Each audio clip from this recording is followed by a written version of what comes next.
Hi, Courtney. Thank you so much for joining me on the podcast today. It's really lovely to have the opportunity to chat with you. Thank you so much for inviting me. You're very welcome. So let's kick things off by hearing about what piqued your interest first in photography.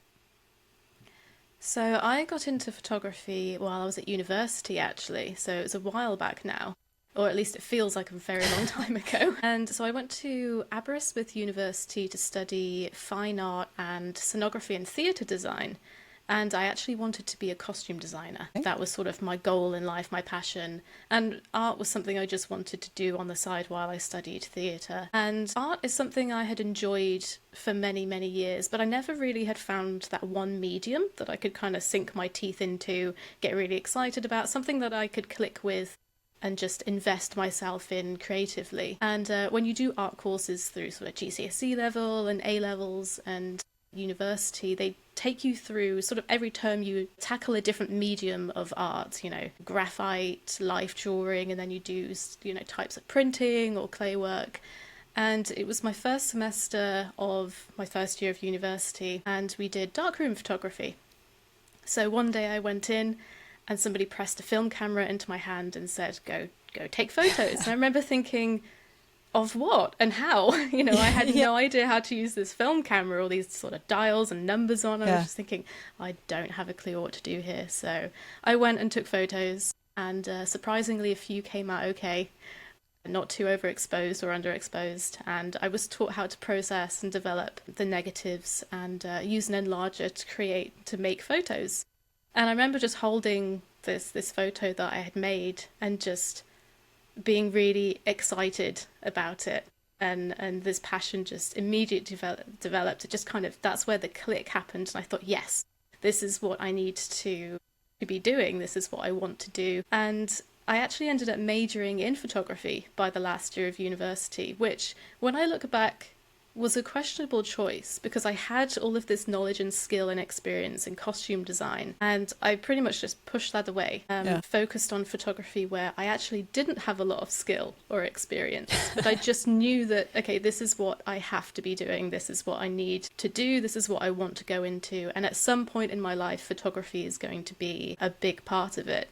And so I just essentially took a leap of faith and just went for it, and here I am now. It has surprisingly worked out. Excellent. Did you actually change course, or was it, the modules you selected that made the decision?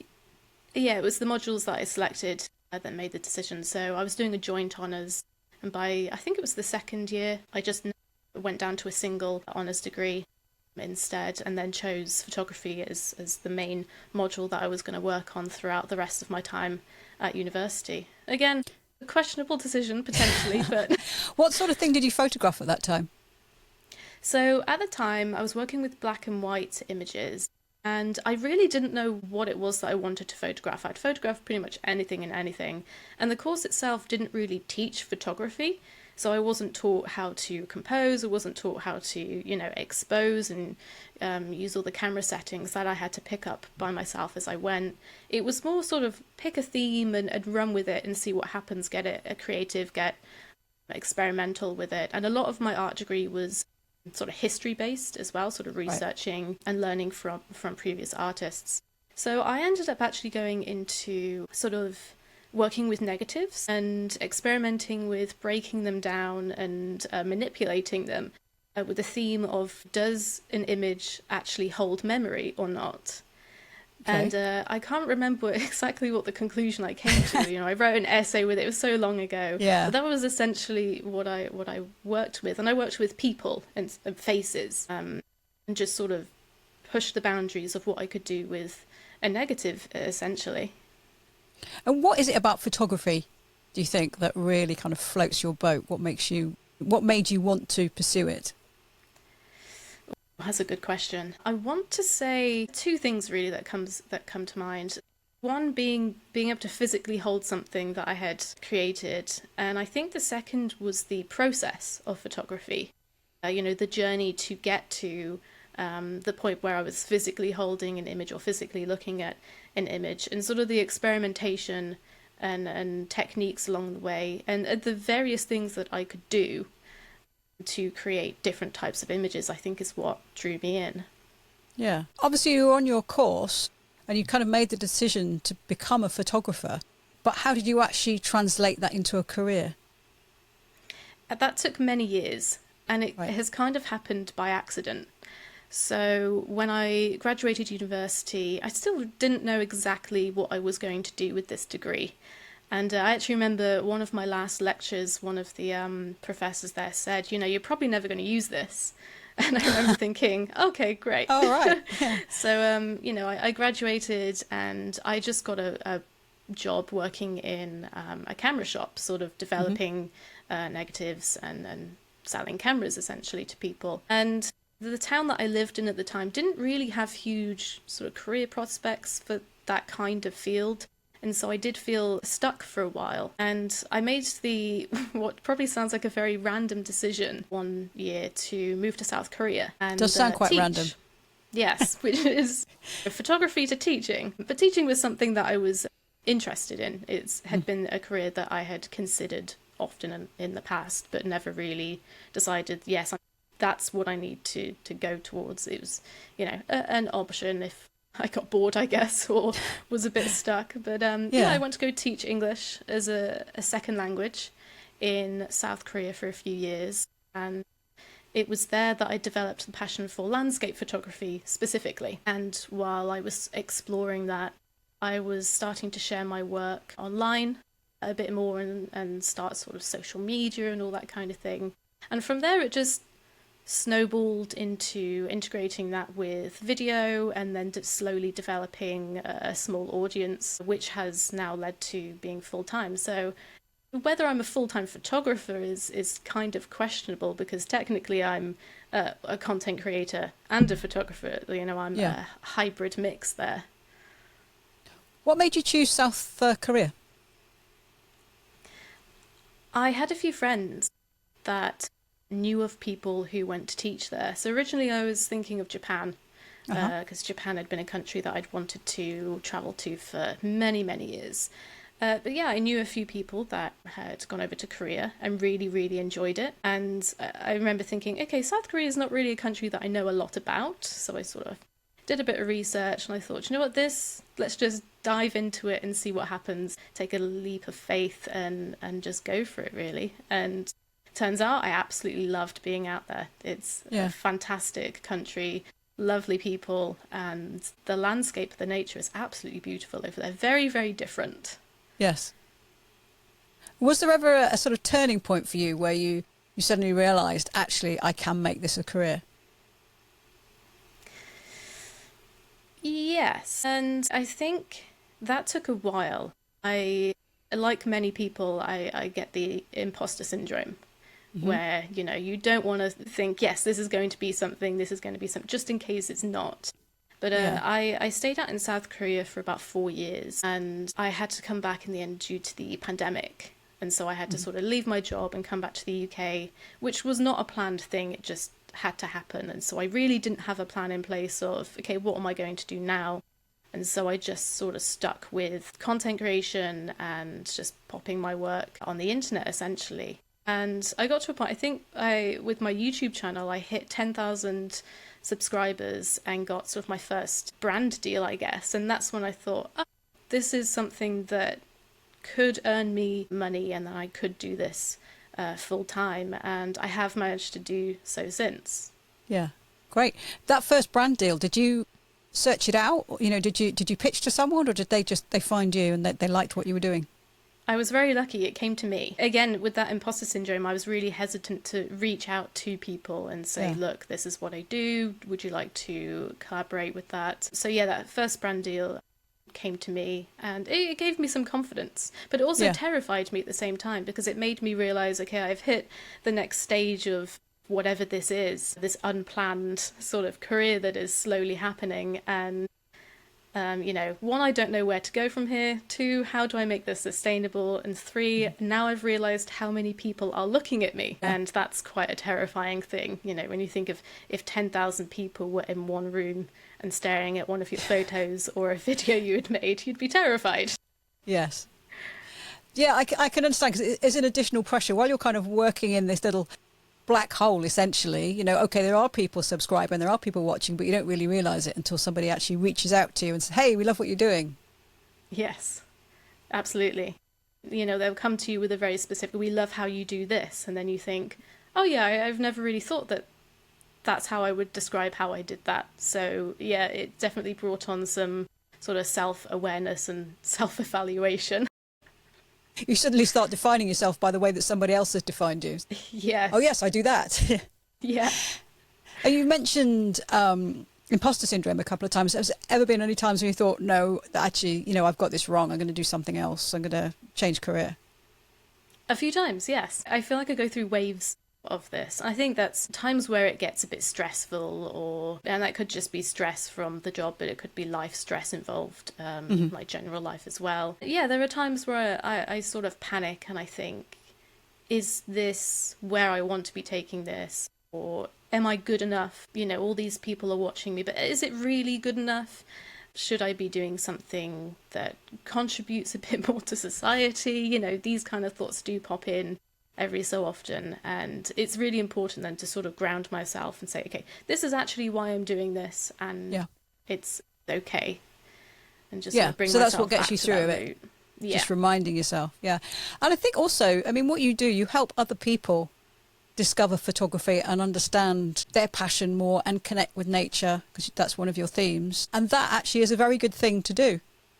Yes. Yeah, I think there's this general idea in society and how we live where you have to contribute in some specific way, and you know, this is where the arts, you know, fine art careers and things tend to be looked down upon, don't they? Because what are you actually bringing? But actually art and, you know, motivation, inspiring people, creativity is very important to the way that we live. So yeah, it's amazing that if I can inspire or motivate one person, that's absolutely incredible, to be honest. And through my work I get inspired and motivated by other people as well, so it's good for me as well. Now, you mentioned your sponsorship deal that you had that first sort of gave you that boost, but obviously, I mean, unless it was absolutely massive, that's not going to sustain you for a long time. So how do you make your income generally throughout the year? So I have various streams of income, and the main being sort of the YouTube, the ad revenue, the sponsorship. And then I've brought in workshops as well, which has been bringing in money. And, you know, it's lots of small little jobs. I'll get hired for presentations and workshops for other people. And I recently released an ebook, so that's brought in a tiny bit of income as well, which has been great.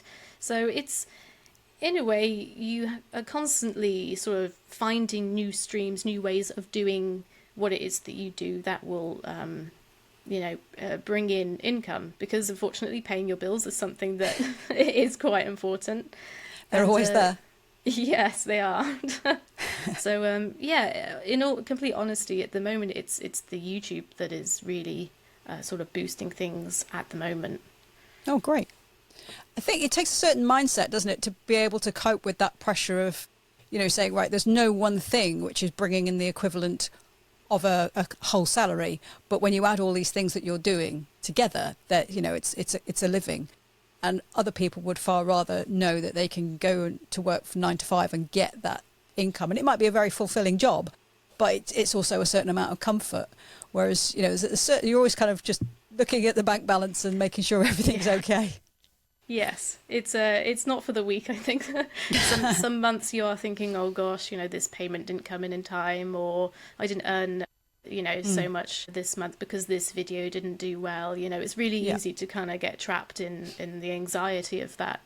But I mean, if I didn't enjoy it, I wouldn't do it. And you know, there are also perks of working for myself as well. And, you know, I completely understand those that have the 9 to 5 within a job or a company and are happy with that. And going back to, do I ever think of doing something different? There are times where I think if I just went and got my 9 to 5 and earn a stable income, then maybe I would be able to travel more and do different types of photography, because I would have that sort of stability. But, you know, it's a risk, and it's a risk at the moment that I'm absolutely willing to take. And if it gets to a point where it's not sustainable, then that's absolutely fine. It is what it is, but at least I gave it a go, and I knew. Yeah, and you've got all sorts of experience along the way. But what would you say is the number one perk, the thing that you really enjoy about working for yourself or being a professional content creator or photographer? I can run with any idea that I want, and I can be outdoors in nature and especially in the forest whenever I want. And I'm not, constricted to that 9 to 5. So if I just want to pop out on a Wednesday afternoon at 3 p.m. and just go and sit in the forest with my camera and a macro lens, then I can go and do that. So yeah, in a way, it's stressful to create my own deadlines because it's very easy to relax with yourself and say, no, I'll just do that tomorrow. No, it's fine, I'll do that tomorrow. But at the same time, I can be flexible and essentially just do as I please. There must be a huge amount of satisfaction as well when you hit that publish button and it goes live and you start to see the views coming in and the thumbs up.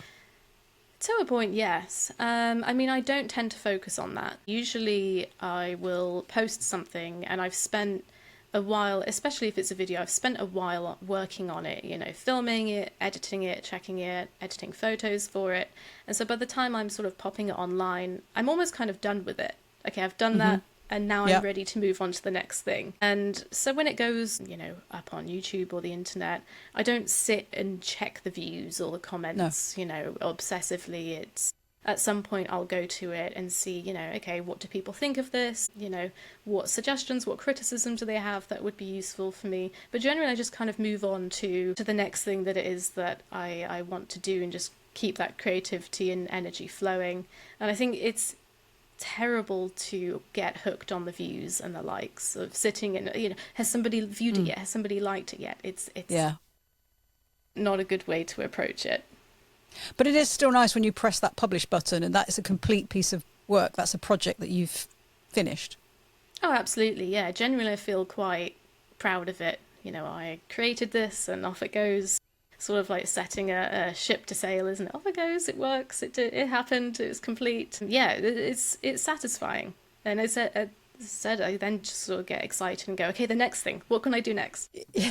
Well, I was going to ask about that. Do you ever feel under pressure with, the content creation? You're sort of like, there's this beast that you need to feed.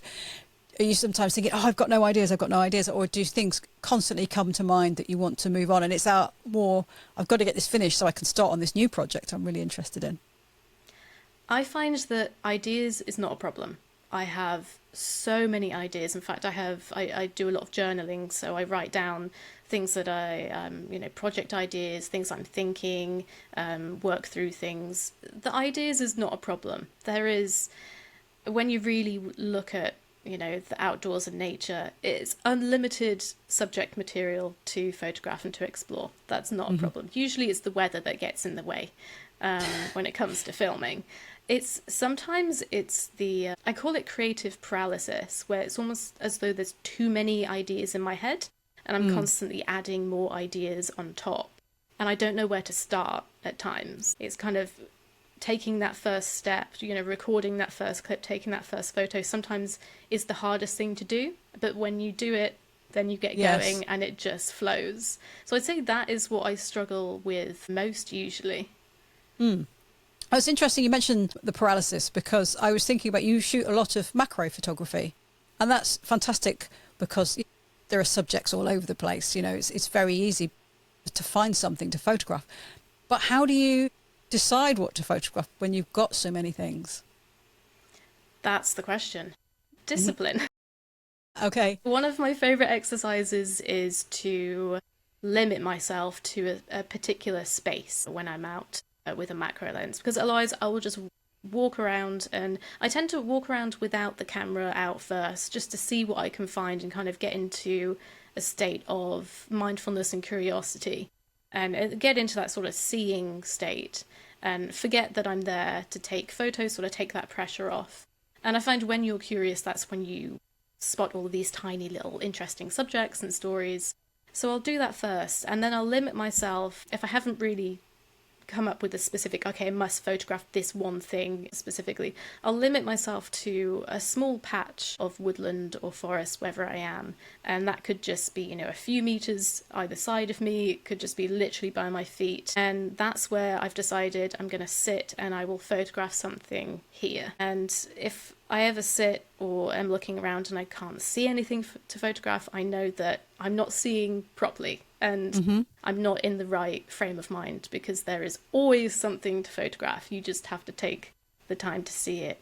So yeah, instead of running around and absolutely panicking because I've spotted 100 things, I just limit myself to a specific small space and tell myself, okay, we're working here and we're seeing what stories are in this space here right now. That's really interesting. I think that's a really great approach. And it's almost like forcing yourself to find something and then get photographing. But you said sometimes you think, oh, well, I'm just not looking hard enough. How do you address that? That's where I guess the mindfulness comes in of photography. Okay. If I am not looking hard enough, I'm usually distracted by something. My mind is on something else, you know. Right. Daily life, I'm stressed, I'm anxious about something. I'm not in that frame of mind to see stories, to, you know, see colour and shape and light, and sort of just taking a moment to sit and breathe and just take in my surroundings and enjoy wherever it is that I am. Usually just sort of relaxes me into that mode. You know, macro photography especially is you need a slow approach for it. You can't rush it. And if I'm rushing it, then I'm not going to see anything. So usually it's a problem with me, and I tell myself, okay, what's going on in my mind right now that is creating a block here that isn't allowing me to see and be curious. So usually I'll take a moment just to kind of work through that, whether it's just sitting and thinking, putting some music on in my headphones, having a dance, taking a little walk around, whatever it is that sort of gets me into the right mind. Do you find that your journaling helps you clear things out of your mind?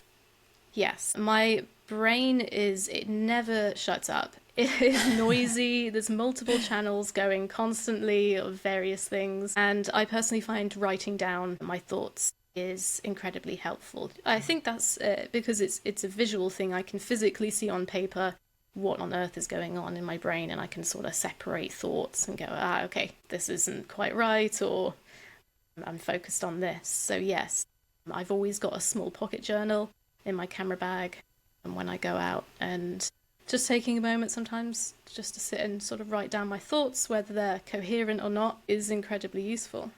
Yes. And I guess sometimes when you write things down, it stops you being anxious about forgetting it. Yes. So you can just move on then.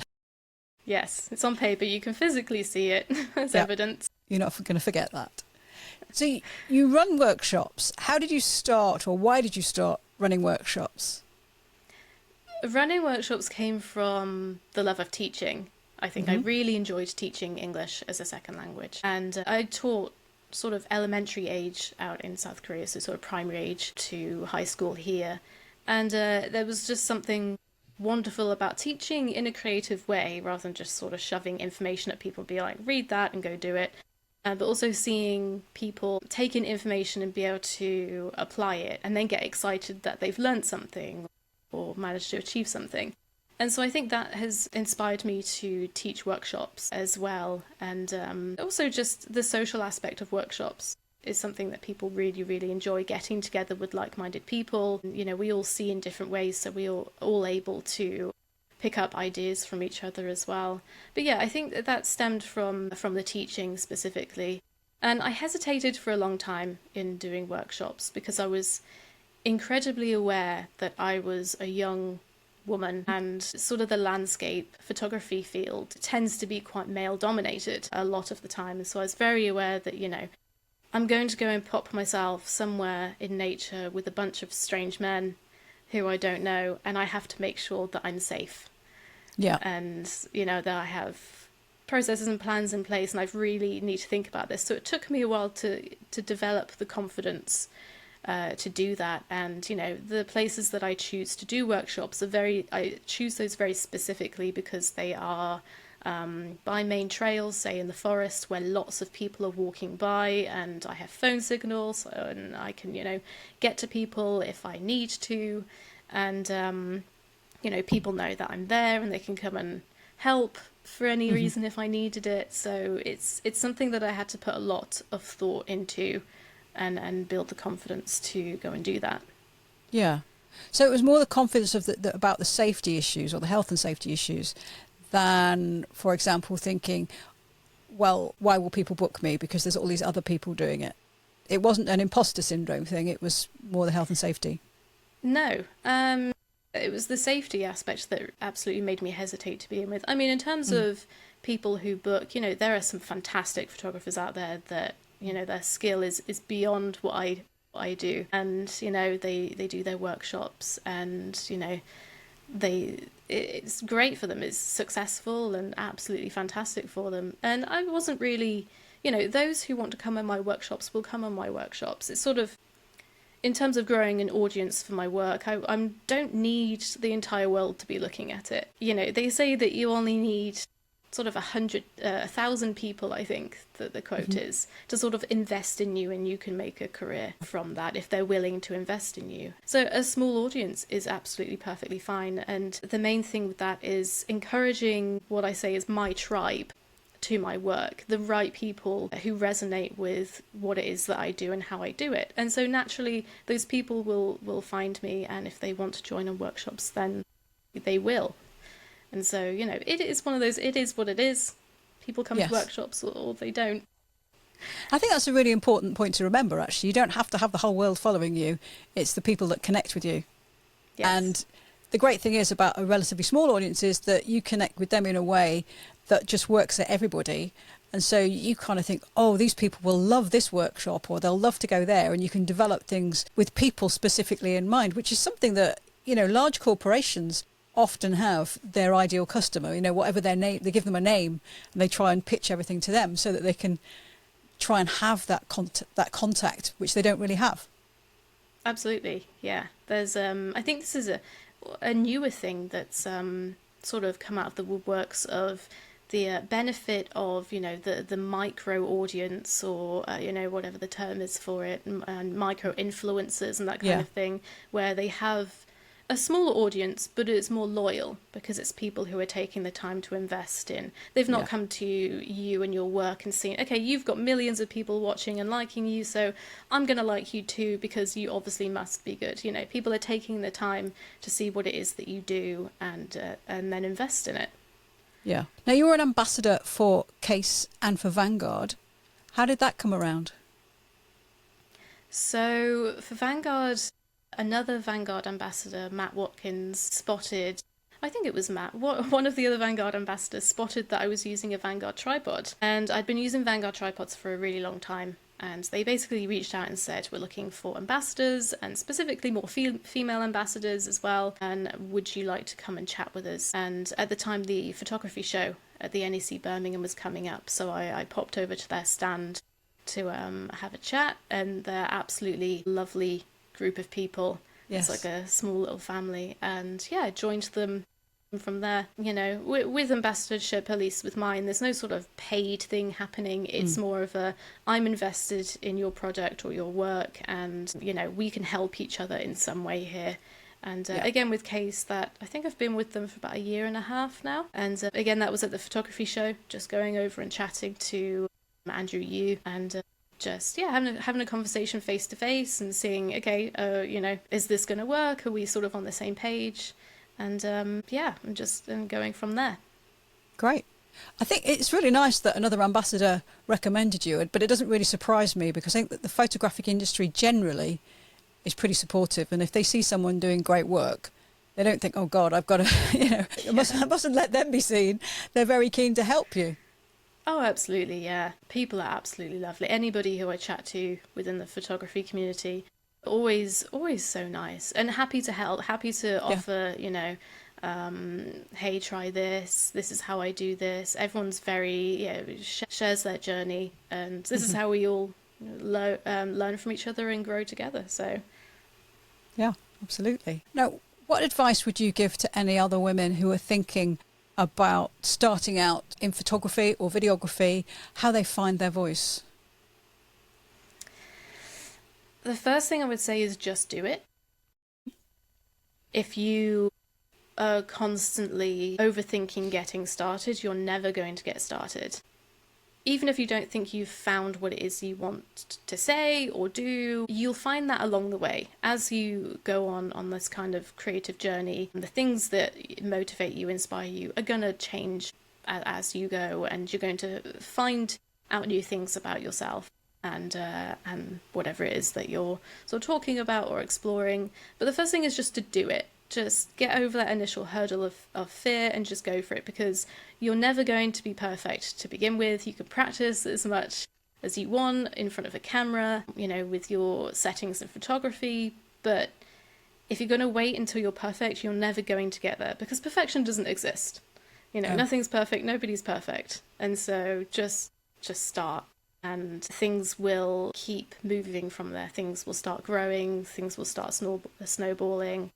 And it's just that initial hurdle, I think, that really makes people hesitate. And, when I first started off on camera making videos, I was too scared to speak. At a normal level, I would sort of whisper, and you couldn't hear a thing that I said.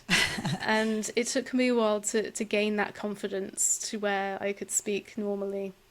Yes. And I got to a point where I actually was so excited, this confidence that I had grown, that would speak too loud. I was constantly sort of lowering the volume of my voice, and I've managed to sort of level out the excitement now. But I started off and was absolutely terrible, but it doesn't matter, because that's a part of the journey. It's part of the process and the growth, really. And you've got to find out what you're good at as well, Yeah. and think, I'm not very good at those videos, but actually this one, that sort of style, that works really well. Absolutely, yeah. It's finding your voice, finding your style, and that may change as you move and grow. So, yeah, you don't know until you try. No, great advice. Okay, thank you. Well, I think it's a really good time to go to 6 from SheClicks. I've got 10 questions from SheClickers. I would like you to answer 6 questions, please, by picking numbers from 1 to 10. So, could I have your first number, please? Oh, I'm going to go with 6. Number 6. What are your current professional ambitions? That's from several people. Oh gosh, that's a good question. Ooh. So what can we expect to see from you in 12 months or more? Oh gosh, 12 months. Maybe not 12 months. One of my biggest goals, which is going to take longer than 12 months, is a very typical photographer's route of creating a book. Right. Yes, so I've had the idea in my mind for a very long time, and it's going to be called The Woods Are Alive. And essentially it's just going to be a collection over possibly years of just all of the different ecosystems and layers of the woodland and the forest, from the actual tree characters to, streams and the soil ecosystems and insects and animals. And I think it would be... I'd be very proud of myself if I could just sort of collect years worth of sort of portfolio work, I guess, and just pop that together in this sort of book, this story that sort of flows naturally and just sort of takes you through my view, my perspective, the way I see the forest, essentially. So that's my long-term photography goal. Sounds like a great one. Yeah. Have you got Hopefully a picture in mind of have you got a picture in mind of how you're going to lay it out, or where you'll get started or anything? Not yet. At the moment I'm diving into insect photography, which I think is sort of the next layer of what the book will be. And so at the moment I'm sort of hesitant to start putting images sort of in a sequence, because I know that I'm going to create more images and then possibly add them in somewhere as well. So I think I'll get to a point where I have a certain amount of images within a portfolio of images that I'm incredibly happy with, incredibly proud of, ones that I would print and hang on my wall and show everybody, but like, look, I did this, and then start sort of popping them together in a sequence. Fantastic. Okay. Well, could I have your second number, please? Ooh, 4. Do you ever go out without a camera just to look for subjects, or do you always have a camera with you? Good question. Technically, I always have a camera with me because I have my phone with me. Right, yep. Then they do say that the best camera that you have is the one that you have with you at the time. It's very true. Yes. I do go out quite often without my camera. A part of what I do is genuinely the enjoyment of being outdoors and loving nature. And you know, with how the way that life is these days, I find it very important to go for walks and just go and surround myself in the places that I feel inspired by and calm, the places that I love. So absolutely, I go out just to go and enjoy nature. Sometimes it's to scout, and sometimes leaving the camera at home just takes that pressure off, and I don't feel the need that I must take at least one photo today. And I can go out. And I always find that when I go out without my camera, that's when I find things that I want to photograph. And I typically don't have my camera with me. But it gives me ideas for the future of, oh, okay, I can come back here and do this. Yeah, I mean, even if it's something fleeting, you think, goodness, you know, there's a red squirrel with a butterfly on its nose. I'm never going to see that again. But at least you kind of know where the red squirrel was. So it might be there again. It might happen again. You never know. Okay. Could I have your third number, please? Number 9. Number 9. What's your number one tip for getting started with shooting video? A number one tip. Obviously, aside from just shoot. Yeah, apart from that, we've already covered that. So it depends on what they were doing video for, I guess. If you were using it to promote a business or sort of do a similar thing that I do, so for maybe a semi-professional reason or a professional reason, or you just genuinely want to get invested in video and learn more about it, camera angles is one of the big things that I recommend you research into. It doesn't take long. There are some fantastic videos on YouTube from videographers. And it just takes you through all the different camera angles that you can shoot at. And there are more than you think, and they produce different sort of emotions, some of them. And swapping camera angles within a video sequence can really elevate the story and make it that a bit more interesting to watch. So that would be my tips, to look into camera angles and the different ways that you can get creative with your framing and composition. I think that's a really good point, because it's very easy. If you're doing something like you're doing, you know, videoing a subject, like, you know, some fungi that you've been photographing and talking about how you're photographing, it's very easy just to kind of have the camera static in one place, you know, looking at the thing the whole time while you talk, and it's basically a still. Yeah, it is. And you see it with people when they've got a GoPro and they stick it on their heads and go ski down a slope, and it's just a really nauseating bit of footage. Yeah. But if you sort of do it 2 or 3 times and you shoot from different angles and put it together, you get much more dynamic, interesting video that people actually want to watch. It feels more exciting, Yeah. Great. Okay. So your fourth number, please. Number 1. What technical aspect of photography did you find the most difficult to grasp, and why? That question's from Carrie.